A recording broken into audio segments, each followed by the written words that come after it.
বাংলাদেশ সরকারের প্রাণকেন্দ্রে লুকোনো একটি গোপন বিষয়। আহমেদ পরিবার ক্ষমতার কেন্দ্রে থাকা একটি অপরাধী পরিবারের গল্প। আমরা এখানে কোনো ছোটখাটো চোরের ব্যাপারে কথা বলছি না, অথবা কোনো ডাকাতের ব্যাপারে কথা বলছি না। আমরা কথা বলছি একটি সংঘবদ্ধ অপরাধ চক্রের ব্যাপারে।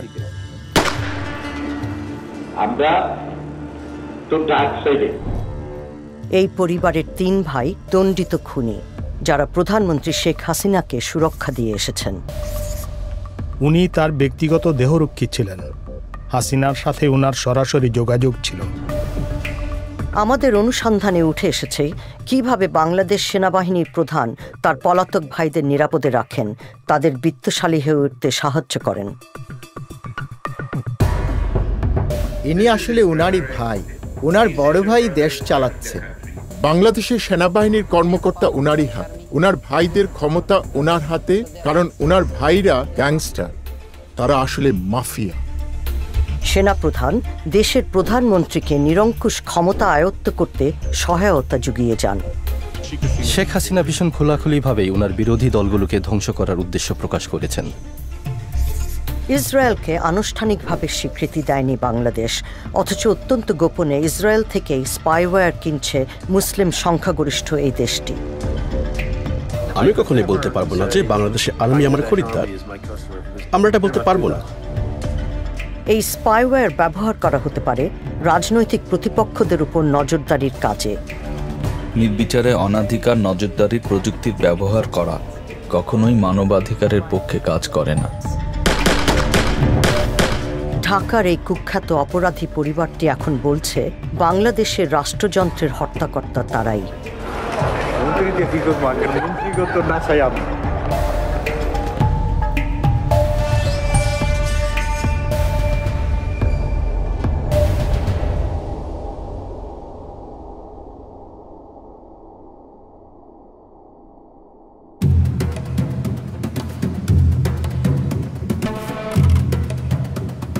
দুর্যোগ ব্যবস্থাপনা বিষয়ে একটি আন্তর্জাতিক সম্মেলন অনুষ্ঠিত হচ্ছে সিঙ্গাপুরে। অংশগ্রহণকারীদের মধ্যে আছেন বাংলাদেশ সেনাবাহিনীর প্রধান আজিজ আহমেদ, একজন 4 তারকা জেনারেল। তার পদবি চিফ অব আর্মি স্টাফ। আমি যখনই জেনারেল আজিজের দিকে তাকাই, তখনই আমার মনে হয় যে আমি বাংলাদেশের মতো উচ্চাভিলাষী সামরিক কর্মকর্তাদের দেখেছি, তাদের মধ্যে উনি শ্রেষ্ঠ একজন। এই জেনারেলের গতিবিধি পর্যবেক্ষণ করছে আল জাজিরার ইনভেস্টিগেটিভ ইউনিট। সিঙ্গাপুরে অফিসিয়াল কাজকর্ম শেষ করে তিনি মালয়েশিয়ার রাজধানী কুয়ালালামপুরে যাচ্ছেন। বিমানে বসে তিনি হাসান হাঙ্গেরি নামে এক ব্যক্তির কাছে খুদে বার্তা পাঠাচ্ছেন। কুয়ালালামপুর বিমানবন্দরে তার জন্য 2 জন লোক অপেক্ষা করে আছেন, পুলিশের খাতায় যারা দাগি আসামি। তারা আজিজের 2 ভাই। এদের মধ্যে একজন হলেন হাসান হাঙ্গেরি, অর্থাৎ বিমানে বসে আজিজ যাকে খুদে বার্তা পাঠিয়েছিলেন। তার আসল নাম হারিস আহমেদ। খুনের দায়ে দণ্ডিত এই পলাতক আসামি এখন ভুয়া নাম পরিচয় দিয়ে বসবাস করছেন। নিজেকে তিনি মোহাম্মদ হাসান বলে পরিচয় দেন। বিমানবন্দরে অপেক্ষমান আরেকজন হলেন আহমদ বংশের কনিষ্ঠ ভাই জোসেফ। খুনের দায়ে 20 বছরের বেশি জেল খেটেছেন তিনি। হঠাৎ করেই শেষ মুহূর্তে জেনারেল আজিজের প্ল্যানে কিছু একটা পরিবর্তন হলো। জনসমক্ষে ভাইদের সাথে দেখা না করে কূটনৈতিক চ্যানেল দিয়ে বের হয়ে যাচ্ছেন তিনি।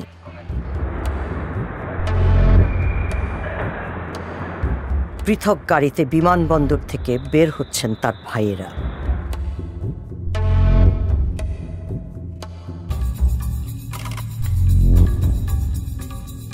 কুয়ালালামপুর শহরের একটি সুরক্ষিত বাড়িতে পুনরায় একত্রিত হয়েছেন তারা। বাড়িটির বাইরে বাংলাদেশ হাইকমিশনের কয়েকটি গাড়ি পার্ক করে রাখা হয়েছে। আমাদের পর্যবেক্ষণকারী দল বাড়িটির উপর নজর রাখছে। পরের দিন জেনারেল আজিজ ছোট ভাই জোসেফকে সাথে নিয়ে এই বাড়িতে ফিরলেন। তখন গেটের ভেতর থেকে বের হয়ে আসলেন আরেকজন ব্যক্তি। জেনারেল আজিজকে অনুসরণ করতে গিয়ে আমরা আহমেদ পরিবারের জ্যেষ্ঠ সদস্য আনিসের দেখা পেয়ে গেছি। আনিস আহমেদ তার ভাইদের সাথে একই খুনের মামলায় দোষী সাব্যস্ত হয়েছিলেন। তারপর থেকেই তিনি পলাতক। এই দেশে তিনি এক বিত্তশালী জীবন গড়ে তুলেছেন। কুয়ালালামপুরের যে বাড়িতে এই পরিবারের লোকজন অবস্থান করছেন, সেই বাড়ির দলিলপত্র থেকে দেখা যাচ্ছে এর মালিক আনিস আহমেদ ও মোহাম্মদ হাসান। ইনি হারিস, আজিজের ভাই। তারপর এখানে আনিস আহমেদকে দেখা যাচ্ছে। আনিস আহমেদ হলো তাদের আরেকজন ভাই, যিনি এখন পলাতক। অবাক বিষয় যে উনি উনার নাম পরিবর্তন করেননি। কূটনৈতিক গাড়ির পাহারায় 4 ভাই যাত্রা শুরু করেছেন। এই সন্ধ্যায় তাদের গন্তব্য বাংলাদেশ হাইকমিশন। একসময় এরা ছিল পাড়ার মাস্তান। এখন তারা ক্ষমতা বাড়াচ্ছে বাংলাদেশে আর সম্পদ গড়ছে বিদেশে। আজিজ সেনাপ্রধান, আনিস পলাতক আসামি, যাকে আমরা মালয়েশিয়ায় খুঁজে পেয়েছি। জোসেফ 2 দশকের হাজতবাসী, আর হারিস এক পলাতক খুনি।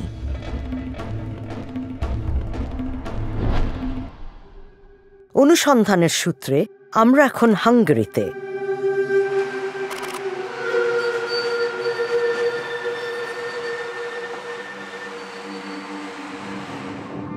গত 5 বছর ধরে হারিস আহমেদ হাঙ্গেরির রাজধানীতে দ্বৈত জীবনযাপন করছেন।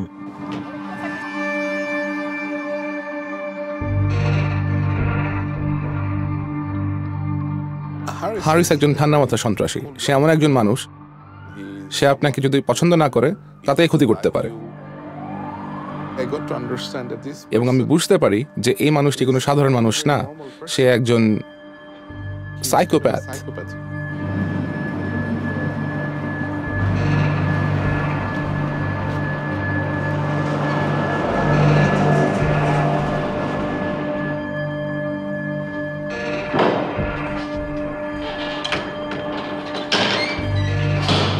হারিসের সাথে ব্যবসায়িক যোগাযোগ ছিল এমন একজনের সাথে আমাদের কথা হয়। আমরা তার আসল নাম প্রকাশ করব না এই শর্তে।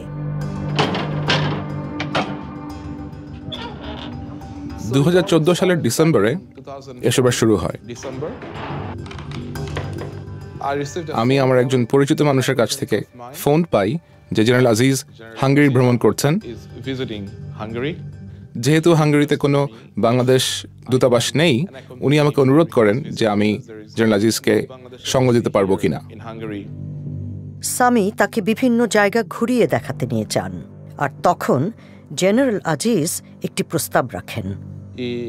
উনি আমাকে জিজ্ঞাসা করেন ওনার ভারতে বসবাসরত ভাইকে ব্যবসা প্রতিষ্ঠা করতে আমি কোনো রকম সাহায্য করতে পারি কিনা।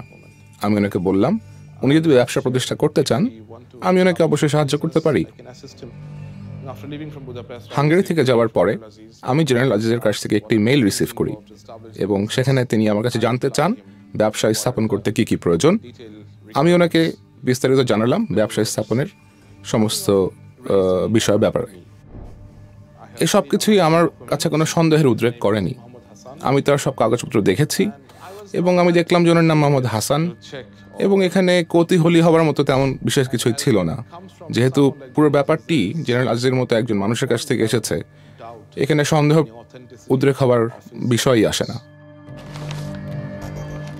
আমাদের হাতে পাসপোর্ট সহ এমন কিছু জাল কাগজপত্র এসেছে যেগুলো ব্যবহার করে হারিসের ভুয়া পরিচয় তৈরি করা হয়েছে। এই পাসপোর্টটিতে উম্মে কুলসুম নামে বাংলাদেশের ইমিগ্রেশন ও পাসপোর্ট অধিদপ্তরের একজন কর্মকর্তার স্বাক্ষর রয়েছে। তিনি পাসপোর্ট জালিয়াতির সাথে জড়িত একটি অপরাধী চক্রের সাথে সম্পৃক্ত ছিলেন বলে অভিযুক্ত হয়েছিলেন। একটা জাল পাসপোর্ট জোগাড় করতে হলে প্রথমে একটা জাল এনআই ন্যাশনাল আইডেন্টিটি কার্ড লাগবে, এবং একটা জাল এনআই কার্ড জোগাড় করতে হলে বেশ কয়েকটি দলিলপত্র জাল করার প্রয়োজন আছে, যেমন জন্ম সনদ, শিক্ষামূলক সনদপত্র এবং এমনকি বিবাহের সনদপত্রও জাল করতে হবে। এবং বাংলাদেশের এত সব জাল দলিলপত্র জোগাড় করায় উনি দেশের মধ্যেই কয়েকটি বেআইনি বা অপরাধমূলক কাজ করেছেন। তারপরে তো উনি এইসব ব্যবহার করেছেন একটি পাসপোর্ট পাওয়ার জন্য, এবং এই পাসপোর্টটি একটি মিথ্যে নামের জাল পাসপোর্ট, এবং এই পাসপোর্টটি নিয়ে উনি যে সব দেশে ভ্রমণ করেছেন সে সব দেশের আইন ভঙ্গের জন্যও উনি অপরাধী। আমাদের হাতে আসা নথিপত্রগুলো জেনারেল আজিজের অফিস থেকেই পাঠানো হয়েছিল। আজিজ তখন বর্ডার গার্ড বাংলাদেশ বা বিজিবির মহাপরিচালক ছিলেন। এখানে আরেকটি আশ্চর্যজনক ঘটনা দেখতে পাচ্ছি। এই দলিলে সাক্ষী দিয়েছেন মেজর সুজাউল হক এবং ব্রিগেডিয়ার জেনারেল হাসনাত, যারা দুজনই বিজেপিতে আছেন যখন জেনারেল আজিজ বিজেপির প্রধান ছিলেন। তাই সম্ভবত ধরে নেওয়া যায় যে আজিজ এই দুই ব্যক্তিকে জাল দলিলে সই করতে বাধ্য করেছেন। বিজিবির আরেক কর্মকর্তা মেজর সামি রশিদ এই ইমেলটি পাঠিয়েছিলেন, যেটির অনুলিপি গেছে আজিজের কাছেও। ইমেইলে আছে বাংলাদেশের একটি ব্যাংকে মোহাম্মদ হাসান নামক একজন ব্যক্তির অ্যাকাউন্টের প্রত্যয়ন সংক্রান্ত একটি ডকুমেন্ট। এইসব জাল নথিপত্র পাঠানোর ক্ষেত্রে মেজর রশিদের ভূমিকার প্রমাণ হিসেবে একটি ডেলিভারি নোটও আমাদের হাতে এসেছে। এই দলিলপত্র জাল করার জন্য এবং হাঙ্গারিতে পাঠানোর জন্য জেনারেল আজিজ সেনাবাহিনীর বেশ কয়েকজন উচ্চ পদের অফিসারদেরকে সহযোগিতা করতে বাধ্য করেছেন।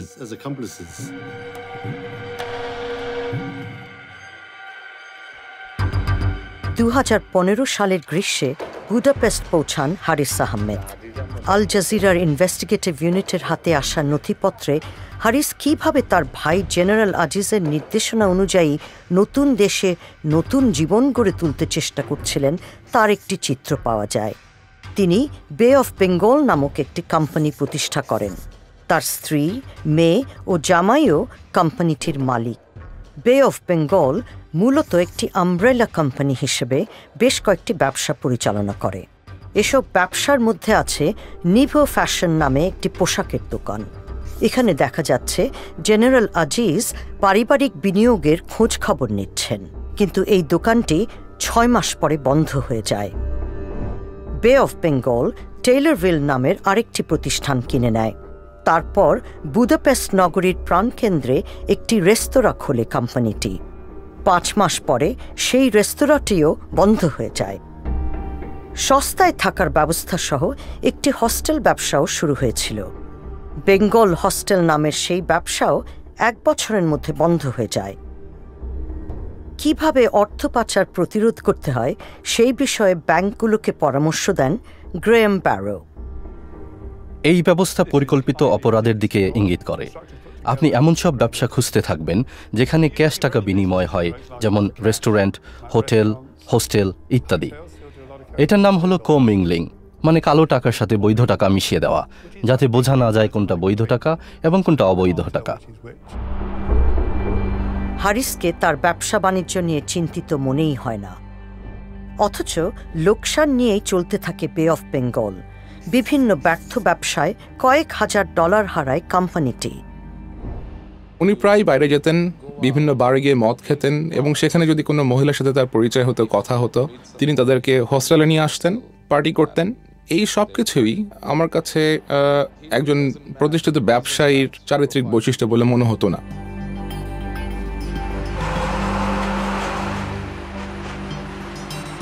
সামি একসময় আবিষ্কার করেন যে হারিসের আর্থিক আগ্রহ মূলত অন্য কোথাও। হারিস মূলত ব্যবসায়িক লেনদেনের ক্ষেত্রে মধ্যস্থতাকারী হিসেবে কাজ করেন। নিজের প্রভাব ও যোগাযোগ ব্যবহার করে বিভিন্ন কাজ বাগিয়ে নেন, বিশেষ করে সরকারি কাজ, বাংলাদেশ সরকারের বিভিন্ন কন্ট্রাক্ট। এখন এই একটা কইলাম আপনার সিগারেট, এটা দিয়ে পয়সা কামাইয়া লাগাইতারেন। বাংলাদেশ সেনাবাহিনীর কাছে হাঙ্গেরিতে তৈরি বুলেট সরবরাহের একটি কন্ট্রাক্ট বাগাতে হারিস সামির সাহায্য চান। এটা আপনি আর আমি পারবো, একটু আপনার আমি ইনশাল্লাহ চ্যালেঞ্জ করে বিতারি, কিন্তু আমি তো প্রপার হয়ে যেতে পারি না। আমি তো ভাই বুলেট হলে 1 নম্বর পৃথিবীর সেরা বুলেট, আর আর্মি এটা বাংলাদেশে একমাত্র নাই। হারিস নিজে পেছনে থেকে সামিকে সামনে রেখে কাজটি করতে চান। আমি যেহেতু ওনার ভাই, এই হিসাবে আমি আর্মিতে কোনো জায়গায় আমি শোবো না, আপনি শইবেন। কাজের দরকার, আমাকে পয়সার দরকার। আমার শো দরকার কি? আমি ওইখানে আপনার লগে যে বইয়া থাকবো, আমি কে পরিচয় দিবেন না, না দেখেন নাকি আমি পয়সা দিই আপনারা, আপনি খাইবেন আমি খাবো, এটা তো আর অটোমেটিক, এখানে তো আর অন্য কিছু না, এখানে ডাইরেক্ট চলে যাবো পয়সা। হারিস জানতে পারেন যে তার অজান্তেই বাংলাদেশে সামরিক পণ্য সরবরাহের একটি চুক্তি হয়ে যাচ্ছে। তিনি চুক্তিটি ভেস্তে দেওয়ার পরিকল্পনা করেন। যে এরকম আমি যদি আটকায় না দিতে পারছি, আটকায় আপনার কাছে যদি না এসে দৌড়ে ওকে, তাহলে আমার নাম হারিস না। ওকে, আর্মিতে কথা বলতে না। কটা বাজে বাংলাদেশে? বাংলাদেশে এখন বাজে 7টা-8টা মতো বাজে। তিনি প্রায় বাংলাদেশের বিভিন্ন মানুষজনকে ফোন করতেন এবং খুব জঘন্যভাবে তাদেরকে গালিগালাজ করতেন, এবং ফোনের মধ্যেই তিনি তাদেরকে খুব বাজেভাবে তিরস্কার করতেন।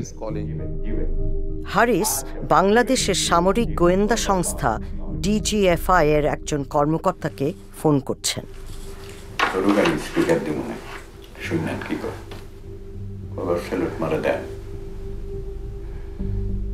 ভাই সালাম আলাইকুম। ওই যে আপনারা বলছিলাম না যে ইউরোপের কিছু হইলে তারপরে হাঙ্গেরি, আর একটু ভিড়ে দেন নাম দেখালি, বাকিটা আমি দেখি, একটু দেখেন। ঠিক আছে ভাই, আমি একটা রেফারেন্স পাঠাইতেছি, আমি একটা কাগজ পাঠাইতেছি যেটা হাঙ্গেরির থেকে চেষ্টা করতেছে, এটা একটু দেখেন। ঠিক আছে ভাই? ওকে ভাই। নিজের ব্যবসার বিভিন্ন খুঁটিনাটি নিয়ে সামির সাথে আলাপ করছেন হারিস। তারপর আমি তো জানি হাঙ্গেরি কিছু হইলে যদি আমার টাচে না আসে, ওই বেটা কোনো কিছু নিতে পারবো না, এই পর্যন্ত নেই নেই। আমি খালি কেটালাম যদি এক বেটা নিয়ে থাকে, আমার একটা প্রমাণ দায়ী তারা কানটা কাইটা কুত্তার গলায় তুমি একেবারে, এখানে কুত্তা আছে না, দরকার পয়সাটা কিনেই না কুত্তার গলায় দিয়ে দেবো। হারিসের দাবি তার কার্যকলাপ প্রধানমন্ত্রী শেখ হাসিনার আশীর্বাদেই চলছে।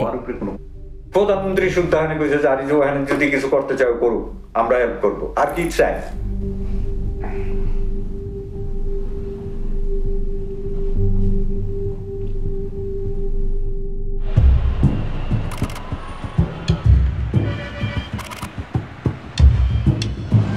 দীর্ঘকাল ধরে প্রধানমন্ত্রী শেখ হাসিনার জীবনের গল্পের সাথে ওতপ্রোতভাবে জড়িয়ে আছে আহমেদ পরিবারের নিয়তি।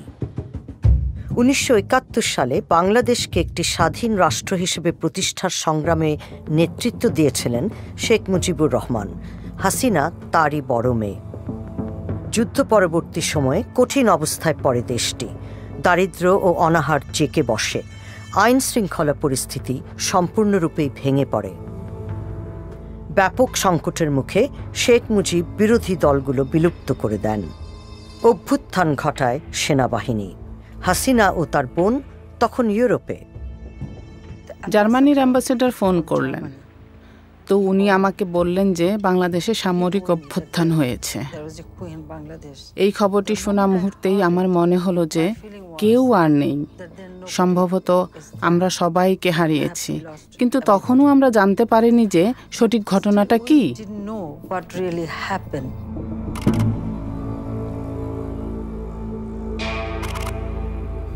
সেনাবাহিনীর কর্মকর্তারা শেখ মুজিবের বাড়িতে প্রবেশ করেন। মুজিবকে হত্যা করা হয়। তার সাথে হত্যা করা হয় তার 10 বছরের ছেলেসহ পরিবারের 13 জন সদস্যকে। শেখ মুজিব এবং তার পরিবার হত্যা বাংলাদেশের ইতিহাসে একটি ভীষণ পাশবিক পর্ব। খুনিরা তার ছোট্ট ছেলেটিকে রেহাই করেনি। শেখ হাসিনার রাজনীতির একটি প্রধান উদ্দেশ্য হল এই অন্যায়ের বিচার পাওয়া এবং এই হত্যার প্রতিশোধ নেওয়া।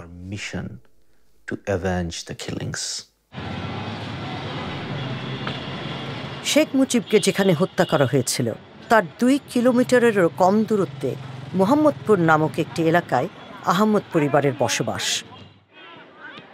5 সন্তানের মধ্যে দ্বিতীয় হলেন আজিজ। তিনি তখন বয়সে কিশোর। উনারা ভীষণ দরিদ্রের মধ্যে মানুষ হয়েছিলেন। ইকবাল পরিবারটিকে জানতেন। তিনি আমাদের তার পরিচয় গোপন রাখতে বলেছেন। উনার বাবা একটি সামান্য চাকরি করতেন, আর উনি যা রোজগার করতেন তাতে উনাদের সংসার চলত না। দারিদ্র্য ও রাজনৈতিক হানাহানির মধ্যে বেড়ে ওঠা 5 আহমেদ ভাইয়ের মধ্যে যুবা বয়সেই ঘনিষ্ঠ বন্ধন গড়ে ওঠে। কিন্তু এদের মধ্যে আজিজ গড়ে তোলেন স্বতন্ত্র পরিচয়। 1981 সালে তিনি বাংলাদেশ সেনাবাহিনীতে যোগদান করেন। অন্য 4 জন, আনিস, হারিস, জোসেফ ও আরেক ভাই টিপু, তারা অপরাধের পথ বেছে নেন।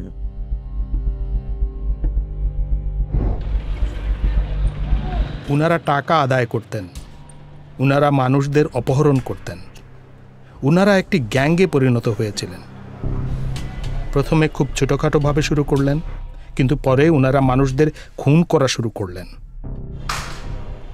ঢাকাতে বিশেষ একটা এলাকা ওনাদের আয়ত্তে ছিল, মোহাম্মদপুর ওনাদের দখলে ছিল, এবং এই এলাকাটি ওনারা ভাগাভাগি করে নিয়েছিলেন ওনাদের নিজেদের মধ্যে এবং অন্যদের সঙ্গে। মানে ঢাকা শহরের অন্যান্য অপরাধের সর্দারদের সাথে ওনাদের বোঝাপড়া ছিল, এবং ওনারা ব্যবসায়ীদের কাছ থেকে বল প্রয়োগ করে টাকা আদায় করতেন। আর এই এলাকাটি ওনারা ওনাদের ব্যক্তিগত জায়গা হিসেবে শাসন করতেন। আমরা যাদের ব্যাপারে কথা বলছি এরা সবাই সন্ত্রাসী, এরা খুনি, যারা মানুষের জীবনের ভয়ঙ্কর রকমের ক্ষতি করেছে। ভারতে নির্বাসিত অবস্থায় শেখ হাসিনা আওয়ামী লীগের নেতা হন। এই দলের নেতৃত্বে ছিলেন তার পিতা। 1981 সালে তিনি বাংলাদেশে ফিরে আসেন। আমি আমার লোকদের কার্যকরী করা শুরু করলাম।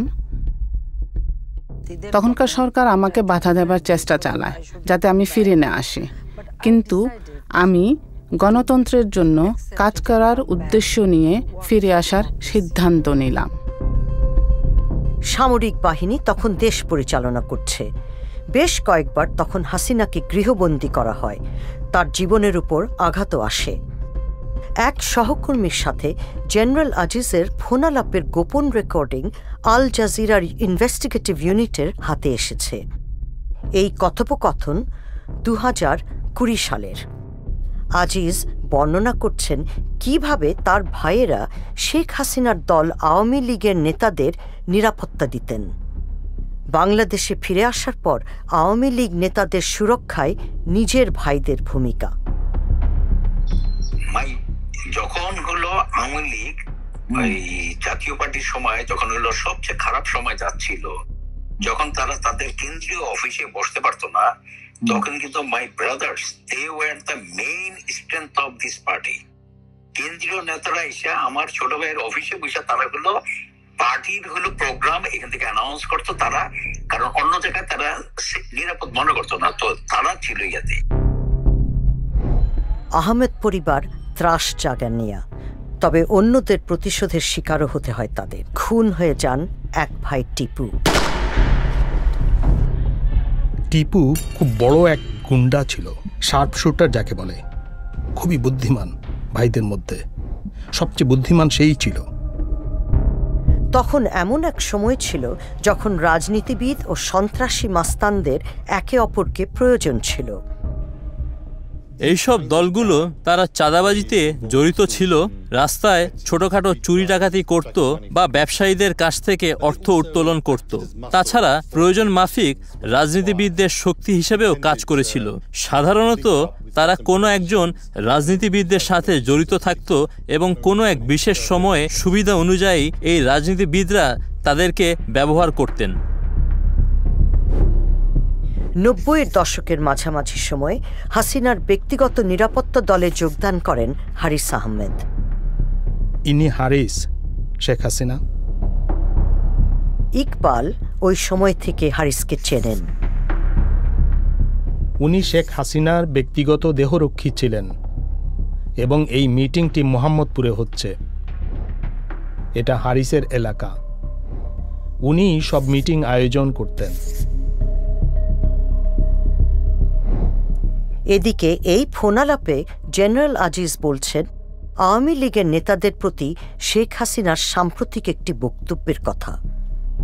অনারেবল সেইড যে দেখো ওর ভাইরা কে আমার থেকে বেশি তোমরা জানো না, প্রধানমন্ত্রী এই আহমেদ পরিবারের আনুগত্যের কথা তুলে ধরে বর্তমান নেতাদের নিষ্ক্রিয়তা নিয়ে তিরস্কার করছেন, কারণ এই পরিবারই তাকে আঘাতের হাত থেকে বাঁচিয়েছিল। কোথায় ছিল যখন হলো নাই যে যখন আমার বাড়িতে গ্রেনেড হামলা করে, আমার বাড়িতে এরকম করে, আমি কোথায় ছিল তোমরা? এই চিফের ভাইরা আমার আশেপাশে ছিল, তারা ছিল তখন আমার মেইন চালিকা শক্তি। তোমরা কোথায় ছিল তখন?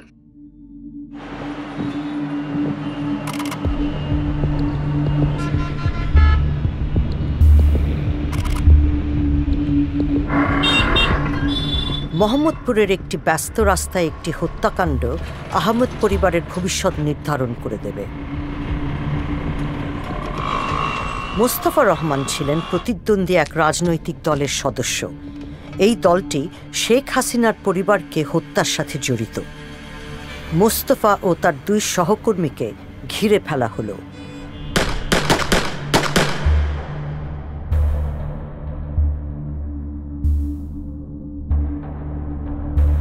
মোস্তফাকে দ্রুত হাসপাতালে নিয়ে যাওয়া হয়। তিনি একজন ম্যাজিস্ট্রেটের কাছে সাক্ষ্য দেন। জোসেফ, হানিস এবং হারিস আমাকে গুলি করেছে। হারিস বন্দুক দিয়ে আমাকে গুলি করেছে। জোসেফ আমার কোমর থেকে বন্দুক নিয়ে আমার পেটে গুলি করে। অন্যদের হাতেও বন্দুক ছিল এবং তারা এলোমেলো গুলি করে।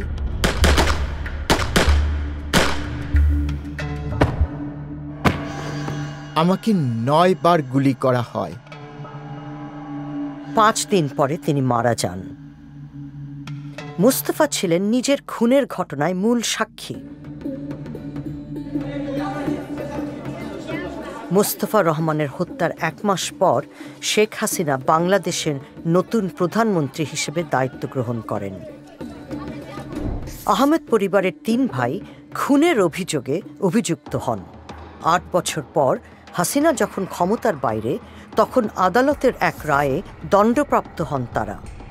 জোসেফকে দেওয়া হয় মৃত্যুদণ্ড, আনিস ও হারিসকে যাবজ্জীবন কারাদণ্ড, কিন্তু তারা ততদিনে পলাতক। আল জাজিরার ইনভেস্টিগেটিভ ইউনিট তাদেরকে খুঁজে পাওয়ার আগে 15 বছর ধরে তারা নিখোঁজ ছিলেন। দেশের মধ্যে হারিস আহমেদ একজন বড় গ্যাংস্টার ছিলেন এবং গ্রেফতার করার জন্য পুলিশ তাকে খুঁজছিল। আনিস আহমেদ একটা নির্মম হত্যার অভিযোগে অভিযুক্ত ছিল। আমার মনে হয় না যে শক্তিশালী কিছু ব্যক্তিদের সাহায্য ছাড়া ওনারা দেশ পলাতক হতে পারতেন। এসব ঘটনাক্রমটি আসলে একটি উল্লেখযোগ্য বিষয়। 1994-95 এর দিকে হারিস ওনার ব্যক্তিগত দেহরক্ষী ছিলেন। ঠিক তার 1 বছর পরে 1996-এ এক ব্যক্তি হত্যা হন, যিনি সম্ভবত শেখ হাসিনার রাজনৈতিক প্রতিদ্বন্দ্বী ছিলেন, এবং হারিস সহ তার 3 ভাই এই হত্যার অভিযোগে অপরাধী হন। হয়তো তিনি মনে করেন তিনি এই সব বিষয়ে যত কম জানবেন ততই ভালো।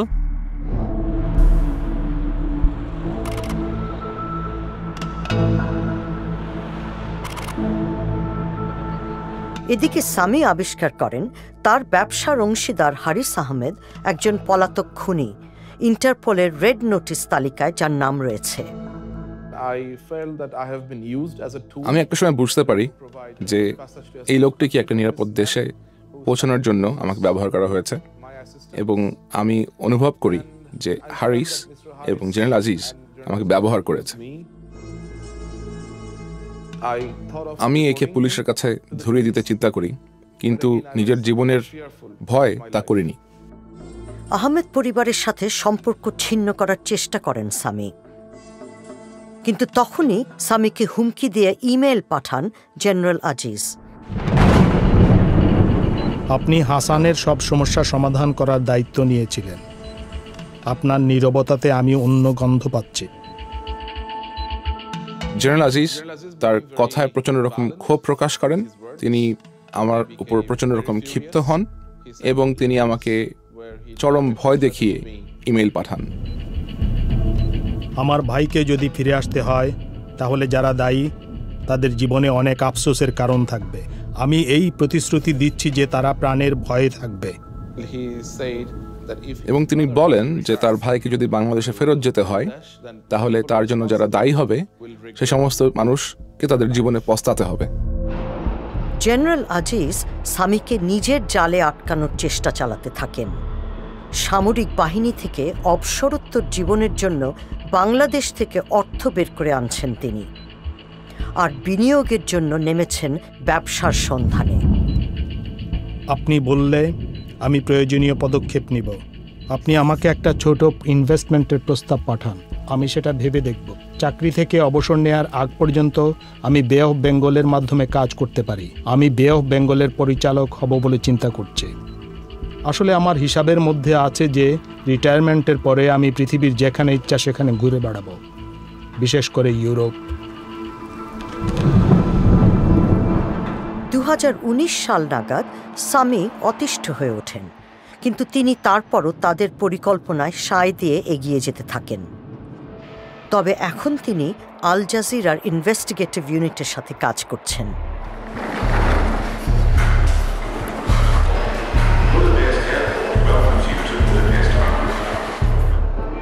হারিস একটি ব্যবসায়িক সফর শেষে ফিরছেন। আসসালামু আলাইকুম।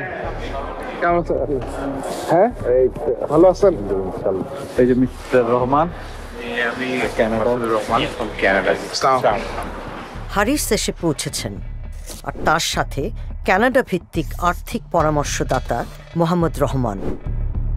তার ওয়েবসাইট অনুসারে মোহাম্মদ রহমান একটি ইমিগ্রেশন পরিষেবা প্রতিষ্ঠান পরিচালনা করেন, যা বিত্তশালী বাংলাদেশিদের বিদেশে আবাস অর্জনে সহায়তা করে। দলের সাথে রয়েছেন হারিসের সহকারীও।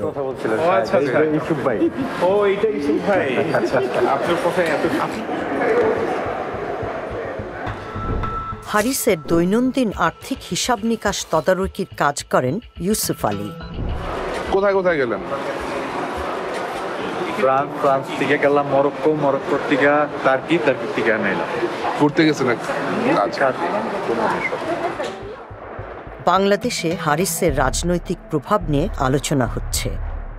তার সঙ্গীরা জানেন যে প্রধানমন্ত্রীর সাথে হারিসের যোগাযোগ রয়েছে। আপনি মন্ত্রী হবেন কবে? আপনি মন্ত্রী হবেন কবে? মন্ত্রী দিয়ে কি করবো? মন্ত্রীগত না চাই আপনি।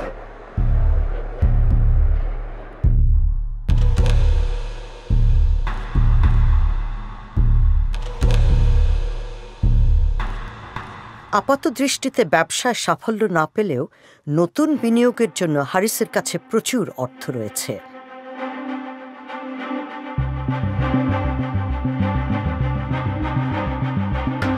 হারিস ও রহমান একটি হোটেল কিনতে চান। সামি তাদের আশেপাশে ঘুরিয়ে দেখান। How many rooms you have? 66 rooms. এটা কত টাকা চাই? এটা 7.2 million euro. 7.2 million বাংলা কত? ওই হোটেলটা more viable than this one. হারিসের বিভিন্ন বিনিয়োগের মাধ্যম যে বে অফ বেঙ্গল নামের আমব্রেলা কোম্পানি, সেই কোম্পানিটির অফিস এখানে। হাঙ্গেরিয়ান খাবারের একটি রেস্তোরাঁর উপরের তলায় এই অফিস। এটিও হারিসের মালিকানাধীন। পাশেই আছে একটি লাইসেন্সবিহীন বৈদেশিক মুদ্রা বিনিময় ব্যুরো। এটির মালিকও হারিস। সহকারী ইউসুফ আলী এই ব্যুরো পরিচালনার দায়িত্বে রয়েছেন। ইউসুফ সামিকে নিশ্চিত করেছেন যে হারিসের অর্থের মূল উৎস হল বাংলাদেশের বিভিন্ন সরকারি কন্ট্রাক্ট। কোন ধরনের ব্যবসা উনি ইনভলভ? কোন ধরনের কাজ উনি? আসলে ওই যে মিনিস্ট্রি বা এই সমস্ত বা আরো সরকারি লেভেলের কোন দান্দা করছে, এগুলো আমার ধারণা। আচ্ছা আচ্ছা, হয়তো মামু লাগবে, না হয় মামুর জোর লাগবে।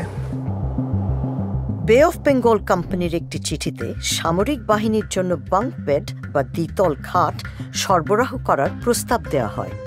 এই চিঠির প্রাপক বর্ডার গার্ডস বাংলাদেশ, বিজিবির মহাপরিচালক। চিঠির তারিখ নভেম্বর 2015। বিজিবির মহাপরিচালক তখন হারিসেরই ভাই আজিজ। এই ধরনের পৃষ্ঠপোষকতা হারিসকে প্রচুর অর্থ উপার্জনের সুযোগ করে দিয়েছিল। এরপরের কথা গত ইলেকশনে তো আমার সামনে দেখছি প্রত্যেকজনে দাম দেখো ওনারে যে বলছে ভাই আমার একটা নমিনেশন দিয়ে দেন, আমি 5 কোটি টাকা দেবো। সিরিয়াসলি?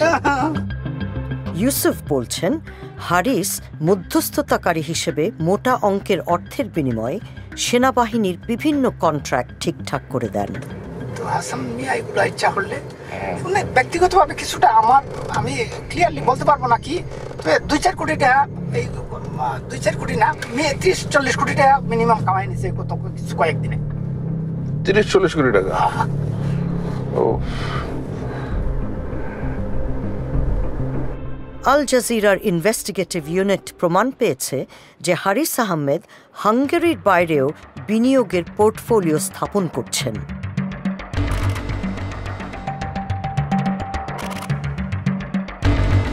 সেই একই মিথ্যা পরিচয় ব্যবহার করে তিনি ফ্রান্সে গড়ে তুলছেন এক ব্যবসায়িক সাম্রাজ্য। 2018 সালের নভেম্বরে তিনি একটি কোম্পানির আংশিক মালিকানা কিনেন। এই কোম্পানি কম্পিউটার ও আইটি নিয়ে কাজ করে। কোম্পানিটির 2টি নিবন্ধিত অফিস রয়েছে, একটি অবস্থিত প্যারিসের উপকণ্ঠে। সেখানে মোবাইল ফোন বিক্রি করা হয়, পাশাপাশি রয়েছে ইন্টারন্যাশনাল মানি ট্রান্সফারের ব্যবস্থা। 2019 সালে হারিসের উদ্যোগে গতি পায়। মাত্র 7 মাসের ব্যবধানে হারিস আরও 4টি কোম্পানির আংশিক মালিকানা ক্রয় করেন। এপ্রিল মাসে তিনি স্নিগ্ধা নামক একটি ফাস্ট ফুডের ব্যবসা শুরু করেন। তারপর মে মাসে তিনি TPTY নামক একটি রিটেল কোম্পানির অংশীদারিত্ব কিনে নেন। কিছুদিন পরেই তিনি সেই অংশটুকু বিক্রি করে দেন। তার ব্যবসার এই ধরন ও কৌশল অর্থ পাচারের সাথে অসঙ্গতিপূর্ণ নয়। কোম্পানি যেভাবে তৈরি করা হয়েছে, তাদের অধিক্ষেত্র যেই রকম, যেই ধরনের ব্যাংক অ্যাকাউন্ট, ব্যবসার পরিসীমা যেই রকম, বা উনি যেসব ক্ষেত্রে জড়িত আছেন, এইসব পদ্ধতির অবৈধ অর্থ সাধারণ অর্থে প্রবেশ করিয়ে বৈধ অর্থে পরিণত করার নির্দেশ করে। যেখানে ব্যবসার পরিমাণ বেশি, সেখানে সাধারণ দৃষ্টিতে অবৈধ অর্থ লুকানো সম্ভব হয়, সেখানে চোখে ধুলো দেওয়া সোজা হয়। 2019 সালের জুনে ফ্রান্সে তিনি বে অফ বেঙ্গল কোম্পানির নিবন্ধন সম্পন্ন করেন। এই কোম্পানি একটি ভারতীয় রেস্তোরাঁর মালিক। নভেম্বর মাসে ইনফো বে অফ বেঙ্গল নামে আরও একটি নতুন কোম্পানি। এই দোকানটি হল কোম্পানিটির নিবন্ধিত ঠিকানা। প্যারিসের শহরতলিতে 3টি সম্পত্তিতে তার মালিকানা আছে। এগুলোর মধ্যে একটির আনুমানিক মূল্য প্রায় $250,000। কর্পোরেট নথিপত্রে দেখা যাচ্ছে হারিস উদ্যমের সাথে ব্যবসা ও সম্পত্তি কিনেই চলেছেন। ইউরোপিয়ান ইউনিয়নের রেসিডেন্সি ব্যবহার করে ফ্রান্সে অর্থ সরাচ্ছেন তিনি। যে রেসিডেন্সি বা বসবাসের অধিকার তিনি পেয়েছেন ভুয়া নথিপত্র ব্যবহার করে। অবৈধ অর্থ প্রথমে সাধারণ অর্থে প্রবেশ করা হয়, তারপর লেয়ারিং করে বিভিন্ন কোম্পানি এবং বিভিন্ন দেশের মধ্য দিয়ে এই টাকা পাচার হয়। তারপরে এই টাকা প্রচলিত অর্থনীতিতে পুনর্বহাল করা হয়। অবৈধ অর্থ বৈধ করার জন্য ঘর বাড়ি কেনার চেয়ে আর কি ভালো উপায় থাকতে পারে? এটাই সবচেয়ে সহজ উপায়।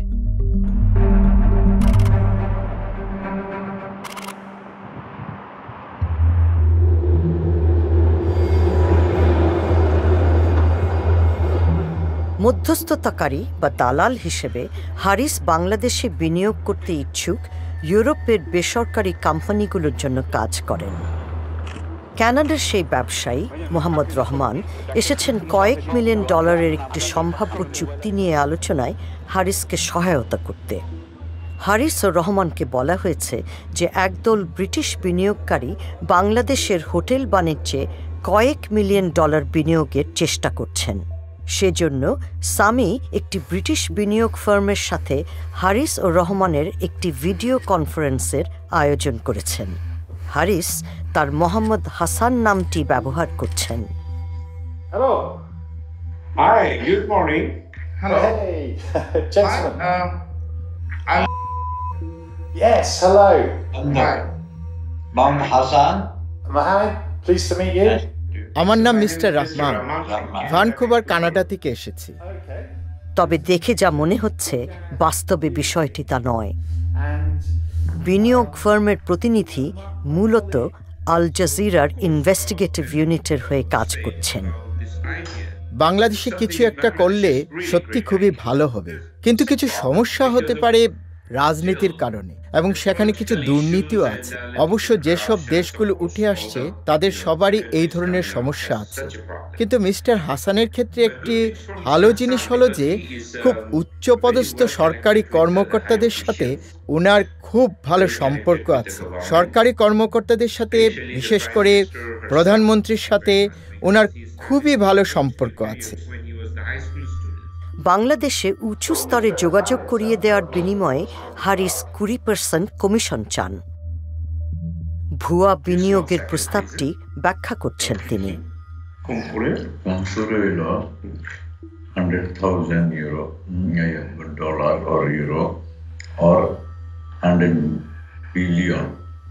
এটা ইনভেস্ট করতে হবে যদি 5 স্টার বা এনি বিজনেস ঢাকা করতে চায়। ফর ল্যান্ড বাই পারচেজ এত মিলিয়নের নিচে কোনো মানে সুইটেবল ওই ধরনের ব্যবসা হবে না। আমাদের যেটা ওইটাই 20% ফর অল লিকুইডেশন। এরপর রহমান বিশদভাবে ব্যাখ্যা করছেন কিভাবে তারা কাজ করেন। উনি এই চিঠিটা ওনার বড় ভাইকে দেবেন এবং আমরা আনুষ্ঠানিকভাবে আপনাদের অফিসে আসব আরও একটু আলাপ আলোচনা করার জন্য। প্রয়োজন হলে আমরা লন্ডনের হাই কমিশনে ফোন করে দেব, যাতে হাই কমিশনের লোকেরাও সরকারি কর্মকর্তা সেই মিটিংয়ে থাকতে পারে। তারপরে উনি এই প্রস্তাবটি আমাদের প্রধানমন্ত্রী এবং আর্মি চিফের কাছে নিয়ে যাবেন। জিনিসটি তাহলে দেখতে অনেক বেশি পাকা লাগবে। তো ওনার কোম্পানি বাংলাদেশে আপনাদের কনসালটেন্ট হিসেবে নিয়োজিত হবে। সত্যি কথা বলতে এই মুহূর্তে ওনার বড় ভাই আসলে দেশ চালাচ্ছেন, কারণ আমাদের প্রধানমন্ত্রীর দেশ চালানোর সব দায়িত্ব আর্মি চিফের হাতে ছেড়ে দিয়েছেন। ইনি আসলে উনারই ভাই।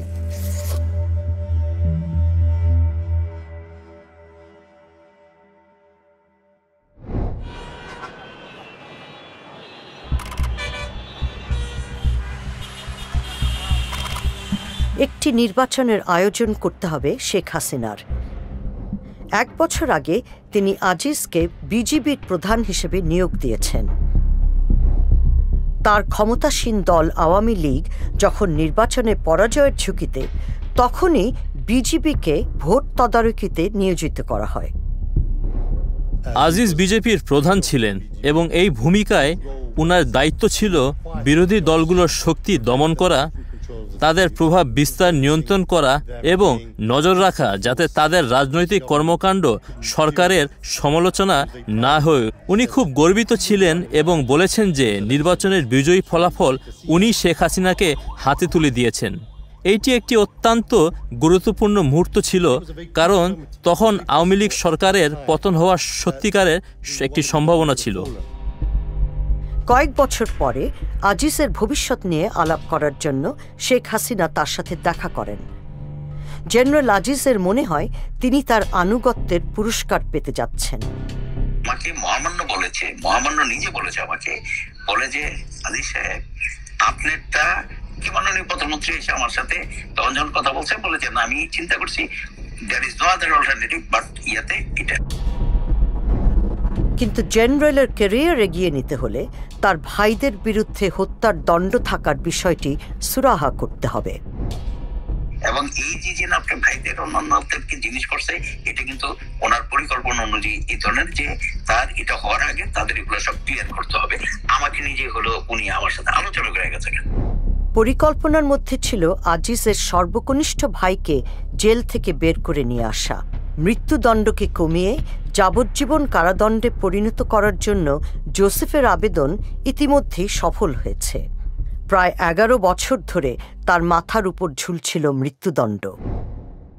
আর ভাইরে কিন্তু চলে যেতে পারতো না, এমন না যে অন্য পার্টি থেকে হলো তাদেরকে তখন বলে নাই এই চলে আসো, কিন্তু ওরা তো বেইমানি করে নাই, ওরা তো রাজি হয় নাই কখনো। ওই রক্ত নাই, ওই রক্ত নাই গুলো বেইমানি করার। 2018 সালে প্রধানমন্ত্রীর পরামর্শে জোসেফকে রাষ্ট্রপতি ক্ষমা করে দেন। সামরিক বাহিনীর একটি সূত্র সাংবাদিক তাসনিম খলিলকে এই ক্ষমাপ্রাপ্তির বিষয়ে জানান। আমি একটু অবাক হয়ে ভাবলাম যে কেন আর্মির একজন লোক আমার সঙ্গে এত বড় একজন কুকর্মিকারীর মাপ হয়ে যাওয়া নিয়ে আলোচনা করছেন, কারণ প্রথমে আমি উনার কথার মানে বুঝতে পারিনি। তারপরে উনি হাসতে শুরু করলেন এবং উনি বললেন, আপনি বুঝতে পারছেন না যে যখন আপনার ভাই জেল খাটছে খুনের অভিযোগে, তখন তো আপনি আর্মির চিফ হতে পারেন না। 1 মাস পর সেনাপ্রধান হন জেনারেল আজিজ আহমেদ। তখন আমি বুঝতে পারলাম যে উনি জেনারেল আজিজের কথা বলছেন। আলোচনাটি আসলে একজন কুকর্মকারীকে নিয়ে নয়, বরং আজিজ একজন জেনারেলকে নিয়ে। অবাক হওয়ার বিষয় যে চিফ অফ আর্মি পদের জন্য শেখ হাসিনা জেনারেল আজিজকে একজন উপযুক্ত ব্যক্তি হিসেবে গণ্য করলেন। তো আমাদের প্রশ্ন, কেন উনি এই ঝুঁকি নিতে প্রস্তুত ছিলেন?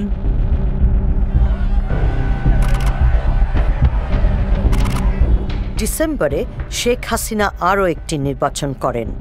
এবারও জেনারেল আজিজ তাকে ক্ষমতা সুসংহত করতে সহায়তা করেন।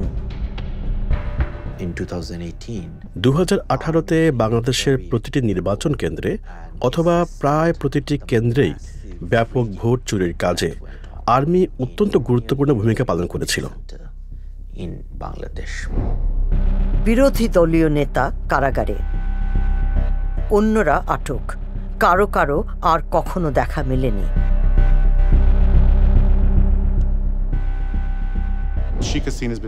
উনার পরিবার, উনি এবং বাংলাদেশ যে একই জিনিস, এই দুইটির মধ্যে যে কোনো পার্থক্য নেই, উনি সেই অনুভূতিটি প্রতিষ্ঠিত করার চেষ্টা করে চলেছেন।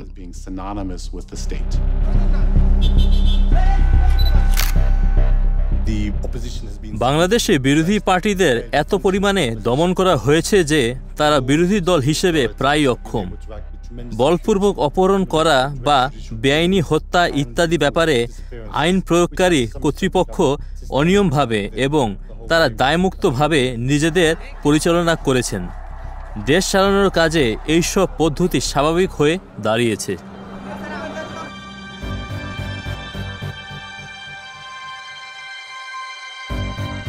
আল জাজিরার ইনভেস্টিগেটিভ ইউনিটের হাতে এমন কিছু নথিপত্র এসেছে যেখানে দেখা যায় কিভাবে বাংলাদেশের নিরাপত্তা বাহিনীগুলো শেখ হাসিনার রাজনৈতিক প্রতিপক্ষদের বিষয়ে তথ্য সংগ্রহ করে।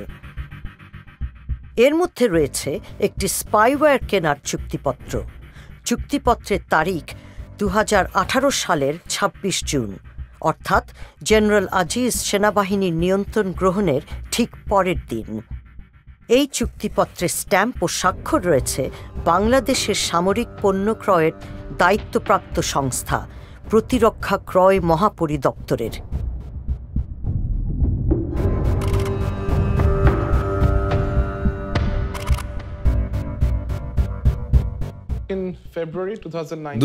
সালের ফেব্রুয়ারিতে ডিজিএফআই-তে কর্মরত আমার একজন বন্ধু আমাকে জানান যে বাংলাদেশের 4 জন সেনা কর্মকর্তা সরকারি কাজে বুদাপেস্ট যাচ্ছেন। ডিজিএফআই হল বাংলাদেশের সামরিক গোয়েন্দা সংস্থা। আমি তাদেরকে রাতের খাবারের জন্য দাওয়াত করি। তারা আমাকে জানান যে তাদের সাথে আরো 3 জন অতিথি থাকবেন। এখানে অতিরিক্ত 3 জন অতিথির মধ্যে 2 জন ইসরায়েলি নাগরিক, অপরজন আইরিশ। কিন্তু ইসরায়েলি 2 জন নৈশভোজে থাকতে চাইলেন না। বাংলাদেশি কর্মকর্তারা আমাকে একজন ব্যক্তির সাথে পরিচয় করিয়ে দেন। সেই ব্যক্তি নিজের পরিচয় প্রদান করেন একজন সার্ভেলেন্স কোম্পানির কন্ট্রাক্টর হিসেবে। আমি তাদেরকে একটি গোয়েন্দা নজরদারির যন্ত্রের ব্যাপারে কথা বলতে শুনি। এই যন্ত্রটি এমন একটি যন্ত্র যা দিয়ে তারা সাধারণ মানুষজনের মোবাইলের উপরে নজরদারি করতে পারে। কন্ট্রাক্টরটি বলেন যে বাংলাদেশের মানুষ যেন কোনোভাবেই এই যন্ত্রটি ইসরায়েল থেকে এসেছে এটা জানতে না পারে, এবং তখনই আমি সিদ্ধান্ত নেই আমার রেকর্ডারটি অন করার। আমার কোম্পানি সিঙ্গাপুরে, আমি কোম্পানির বিক্রয় প্রতিনিধি। এই চুক্তির মধ্যস্থতাকারী হলেন সভরেন সিস্টেমসের জেমস ম্যালোনি। আমরা ওয়াইফাই নজরদারির প্রযুক্তি সরবরাহ করতে পারি এবং সেলুলারও। তাছাড়া ভিডিও নজরদারির প্রযুক্তি আছে। নথিপত্রগুলো নিশ্চিত করছে যে বাংলাদেশ পরোক্ষভাবে ইসরায়েলের একটি কোম্পানি থেকে সার্ভেইলেন্স বা নজরদারির সরঞ্জাম কিনছে। PIC6 প্রতিষ্ঠা করেছে ইসরায়েলের প্রাক্তন কিছু গোয়েন্দা বিশেষজ্ঞ। ইসরায়েলের সাথে বাংলাদেশের কোনো কূটনৈতিক সম্পর্ক নেই, তাই বাংলাদেশ আইনগতভাবে ইসরায়েলের সাথে বাণিজ্য করতে পারে না। বাংলাদেশ বিশ্বের তৃতীয় বৃহত্তম মুসলিম দেশ। একটি স্বাধীন ফিলিস্তিন রাষ্ট্র না হওয়া পর্যন্ত ইসরায়েলকে স্বীকৃতি না দেওয়ার নীতি দেশটির। সিঙ্গাপুর ভিত্তিক সভরেন সিস্টেমস মূলত মধ্যস্থতাকারী হিসেবে কাজ করছে, তবে সভরেন সিস্টেমসের ওয়েবসাইটেও PIC6-এর কোনো নামগন্ধ নেই। এগুলো ইসরায়েলি জিনিস। আমার এইসব প্রযুক্তি খোলাখুলিভাবে প্রচার করি না। আমাদের ওয়েবসাইটে সেলুলার বা ওয়াইফাই নজরদারির প্রযুক্তির কোনো উল্লেখ নেই। আমি মানুষের দৃষ্টি আকর্ষণ করতে চাই না। বুদাপেস্টের বাইরের একটি ওয়্যারহাউসে 4 জন বাংলাদেশি গোয়েন্দা কর্মকর্তাকে প্রশিক্ষণ দেন ওই 2 ইসরায়েলি। আমরা বাংলাদেশি কর্মকর্তাদের ছবি অস্পষ্ট করে দিয়েছি। মাঝের ব্যক্তিটি হলেন জেমস মেলোনি। 2 ইসরায়েলি গোয়েন্দা বিশেষজ্ঞকে আমরা শনাক্ত করতে পারিনি। মন্তব্যের জন্য PIC6-এর সাথে যোগাযোগ করা হলে কোনো সাড়া পাওয়া যায়নি। এই স্পাইওয়্যারের ম্যানুয়ালে P6 ইন্টারসেপ্টের কথা বলা হয়েছে। এটি একটি ইমসি ক্যাচার বা স্টিংরে হিসেবেও পরিচিত। এই P6 ইন্টারসেপ্ট মূলত মোবাইল ফোনে নজরদারি চালানোর সিস্টেম। যন্ত্রটি একটি মোবাইল টাওয়ারের মতন। কোনো নির্দিষ্ট এলাকায় ফোনের কানেকশন হলে সেখানকার সব বার্তা বা যোগাযোগ মধ্যপথে রোধ করে আড়ি পাতা সম্ভব। আপনার ফোনে আপনি যা যা করেন, যেমন ফোনে কথা বলা, টেক্সট করা এবং যে যে ওয়েবসাইটে যান, এই সবই উদ্ঘাটিত করা যায়। একই সময়ে 200 থেকে 300টি ফোন এটাতে সংযোগ করানো যায়। এই নির্দিষ্ট মডেলটির ফোনের কথাবার্তা বা যোগাযোগে হস্তক্ষেপ করার ক্ষমতা আছে। এর দ্বারা একটি টেক্সট মেসেজের বিষয়বস্তু পরিবর্তন করা সম্ভব। আপনি একজনের আইডেন্টিটি নকল করতে পারবেন। এখন কোনো আন্দোলন নজরদারি করা ও দমন করতে ব্যবহার করা যাবে ইসরায়েলি প্রযুক্তি। এই প্রযুক্তি সাধারণ নাগরিকদের উপর নজর রাখার জন্য ব্যবহার করা হয়। আমরা দেখি যে এর মাধ্যমে বিভিন্ন মতের মানুষদের পরিচয় জানা যায় এবং তাদের কি নেটওয়ার্ক আছে সে সম্বন্ধে অনেক কিছুই বোঝা যায়। আপনি যদি জানেন যে একজন মানুষ কোথায় যাচ্ছে, আপনি তখন সেখানে যেতে পারেন। সেখানে কোনো রকম প্রতিবাদ করা হোক বা এমনি অন্য কারণে জনসমাবেশ হোক, আপনি দেখতে পারবেন যে সেখানে কে কে আছে এবং তদন্ত করার জন্য সকলের উপর একই সঙ্গে নজর রাখতে পারবেন। এইসব বিশেষজ্ঞ প্রযুক্তি অতিরিক্ত গোপন এবং অনধিকার প্রবেশমূলক কাজে লাগানো যায়। আমাদের পাবলিক প্রোফাইল সম্বন্ধে আমরা খুব সাবধানে থাকি। অবশ্যই সাধারণ নাগরিকদের জানতে দিবেন না যে আপনারা এসব প্রযুক্তি ব্যবহার করছেন। চূড়ান্ত চুক্তিতে একটি শর্ত রয়েছে যে সরবরাহকারী প্রতিষ্ঠান ও বাংলাদেশ সামরিক বাহিনী এই বিষয়ে একটি নন ডিসক্লোজার এগ্রিমেন্ট বা তথ্য গোপন রাখার চুক্তি সই করবে। চুক্তিতে এই নজরদারির সফটওয়্যারের উৎস দেশকে গোপন রাখা হয়। সেখানে শুধু উল্লেখ আছে যে এটি হাঙ্গেরিতে তৈরি। জ্ঞানী শক্তি। আপনি যদি জানতে পারেন যে মানুষজন কি বলছে, তারা কোথায় গিয়ে একত্রিত হচ্ছে, কি কি পরিকল্পনা করছে, তাহলে আপনি অনেক কিছুই জানতে পারবেন। আর তারপরে সেই সব তথ্য কাজে লাগানোর ক্ষমতা আপনার থাকবে। হারিসের দাবি যে তিনি তার প্রতিপক্ষের মোবাইল ফোন ট্র্যাক বা অবস্থান নির্ণয় করার কাজে বাংলাদেশের নিরাপত্তা বাহিনীগুলোকে ব্যবহার করতে পারেন। তিনি বলছেন, র্যাপিড অ্যাকশন ব্যাটালিয়ন নামক আধা সামরিক বাহিনী তার হয়ে একটি ফোন ট্র্যাক করেছে। সেই সময় র্যাবের প্রধান ছিলেন বেনজির আহমেদ। এখানে তাকে হারিসের ভাই জোসেফের সাথে দেখা যাচ্ছে। জোসেফ জেল থেকে ছাড়া পাওয়ার পর র্যাব আছে, আছে, সবকিছু তো দিয়েই তো কাম করাইতো। এই আমি তো আমার গুন্ডা হইলো র্যাব। আমার তো এমনি গুন্ডা লাগে না তো, আমার তো এই গুন্ডা, কারো উঠাইলে কারো ধরো ফেরো। হারিস বলছেন তিনি র্যাবকে ব্যবহার করে একজনের ফোন ট্র্যাক করিয়েছেন এবং ওই ব্যক্তিকে র্যাব গ্রেপ্তারও করেছে। আমার পাড়ার তো ওই শালার প্রতি তো ছিল, আমি ধরাইছি প্লেনের থেকে ধরাইছি। আর আমি ব্যাংককে ফোন করছি, আমি ওর নাম্বার পাই, আমি তোরা ভাই মাইরালামু, হ্যাঁ, কিন্তু তোরা মারবো না গেলে জানো মাইরা লাইলে তো তুই বুঝবি না কষ্টটা। সেলিম প্রধান সম্প্রতি জুয়ার ব্যবসায় জড়িত থাকার অপরাধে দোষী সাব্যস্ত হয়ে 6 মাসের সাজা পান। ওর একটা গার্লফ্রেন্ড আছে, গার্লফ্রেন্ডে ফিট করছি, গার্লফ্রেন্ডের ইনফরমেশন দিছে, মোবাইল ট্র্যাকিং করাইছি। 2020 সালের এপ্রিলে বেনজির আহমেদ র্যাব থেকে বদলি হয়ে বনে যান বাংলাদেশের সবচেয়ে ক্ষমতাধর পুলিশ কর্মকর্তা। ওরা কাজ করে, আমরা গুন্ডা আছে, পুলিশ আছে, পুলিশের তো বড় গুন্ডা, গুন্ডার লাগে না তো। গুন্ডা হন পুলিশ, যার পুলিশ লাইন আছে, যার প্রশাসন আছে, হ্যাঁ হন গুন্ডা। হারিস তার জেনারেল ভাইকে এখানে জড়িয়ে মানুষের দৃষ্টি কাটতে চান না। আমি কি করতে আর খামাচ্ছা খাকি পোশাকের মধ্যে ঢুকে বয়ে থাকবো, হিসাবটা বুঝছে? সে অমুক আছে, তমুক আছে, আইজি আছে, এবং আমাকে তো দরকার হয় না। ওরাও খায়, আমিও খাই, ডাইরেক্ট কথা। আমরা তিনি বলছেন যে দুর্নীতিবাজ একটি চক্রের সাথে তিনি জড়িত, যে চক্র পুলিশ সদস্যদের এমন জায়গায় বদলি করে যেখানে ঘুষ পাওয়া যায় বেশি, বিনিময়ে সিনিয়র কর্মকর্তাদেরও ঘুষের ভাগ দিতে হয়। পুলিশ আঙ্গুল এখানে যে এই ওসিমোসিগুলোর পোস্ট করতে কিরকম টাকা করতে দিত? আমি আপনার এয়ারপোর্ট থানার ওসি মিনিমাম 10 কোটি টাকা, 5 কোটি টাকা। অ্যাকচুয়ালি ট্রান্সফারের টাকাটা খায় home minister, IG, police commissioner, তিনজন। মনে করেন 5 কোটি টাকা কন্ট্রাক্ট করলে 3 কোটি টাকা দিয়ে 2 কোটি টাকা আমরা এটি কখন চাই, বুঝছেন?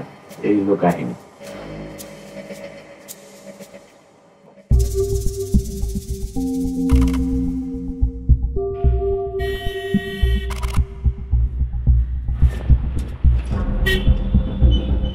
মোহাম্মদপুরে, যেখানে আহমদ ভাইরা শৈশব কাটিয়েছিলেন, সেখানে নিজেদের স্বার্থ হাসিলে র্যাবকে ব্যবহার করছেন তারা।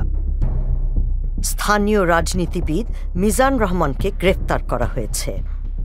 যদিও তিনিও শেখ হাসিনার দল আওয়ামী লীগের একজন নেতা, কিন্তু তার চেয়েও বড় কথা, তিনি মোস্তফা রহমানের ভাই, যাকে খুন করেছিলেন হারিস, জোসেফ ও আনিস। আমি গুলির শব্দ শুনতে পাই।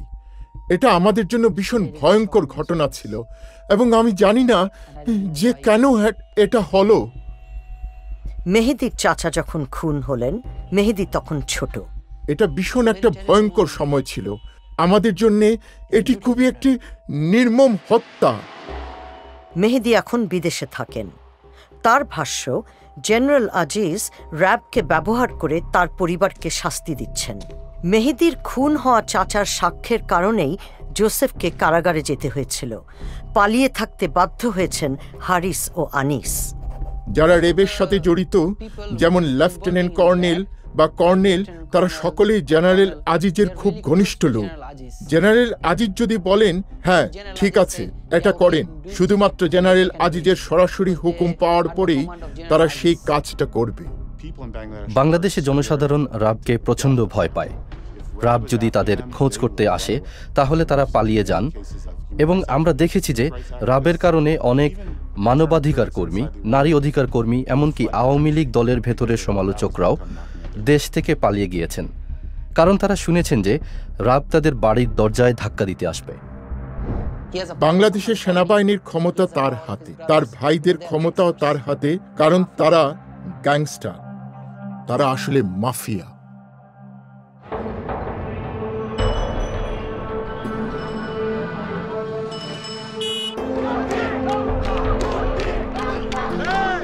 মোহাম্মদপুরে আহমেদ পরিবারের ভাইয়েরা যে এলাকায় বড় হয়েছিলেন, এক তরুণ সদস্য নির্বাচনে লড়ছেন।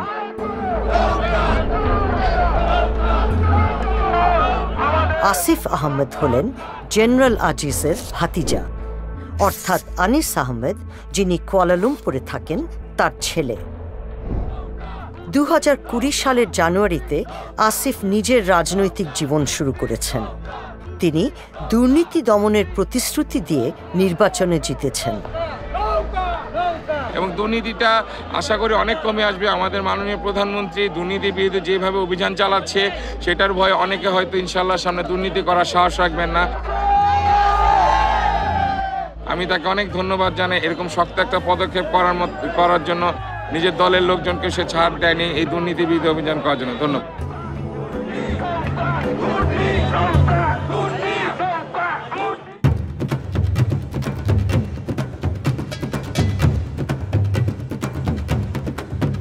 ঢাকায় সেনাবাহিনীর সদর দপ্তরের একটি মাঠে একটি বিয়ের অনুষ্ঠান। স্বর্ণসজ্জিত বর জেনারেল আজিজ আহমেদের বড় ছেলে। আমি তো কখনোই কল্পনা করতে পারিনি যে উনি ঠিক এভাবে নাচতে পারেন। আচ্ছা, ইনি হলেন আজিজ আর এইজন হারিস। হারিস খুনের অভিযোগে পলাতক, অথচ সে এই বড় জাঁকজমক একটি বিয়ের অনুষ্ঠানে এসেছেন। সেখানে চিফ অফ আর্মি স্টাফ উপস্থিত আছেন। হারিসের মতো আনিসও মালয়েশিয়া থেকে ঢাকায় ছুটে এসেছেন।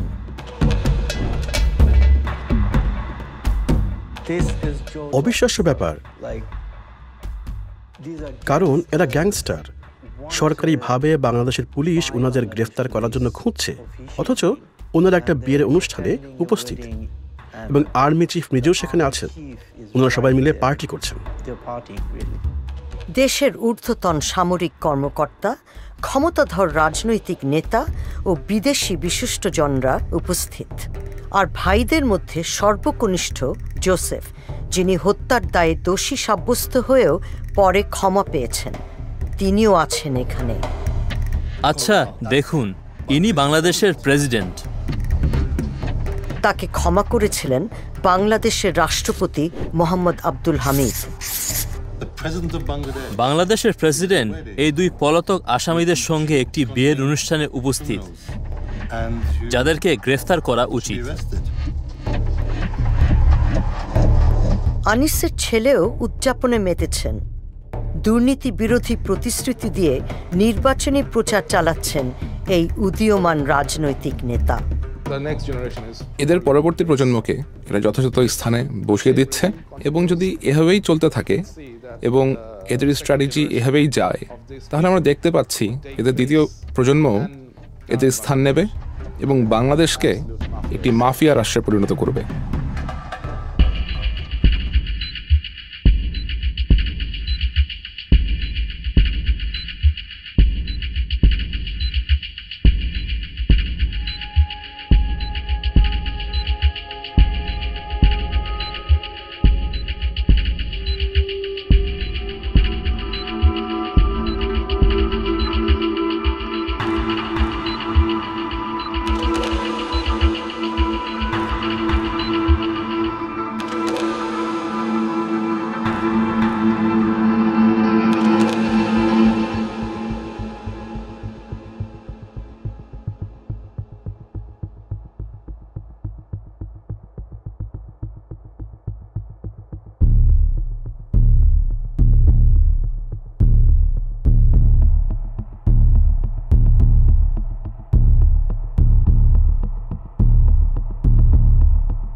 বাংলাদেশ এবং পৃথিবীর সবার সামনে এই সন্ত্রাসীদের ব্যাপারে সত্য প্রকাশ করার যে দায়িত্ব আমার ছিল, আমি সেটা পালন করেছি।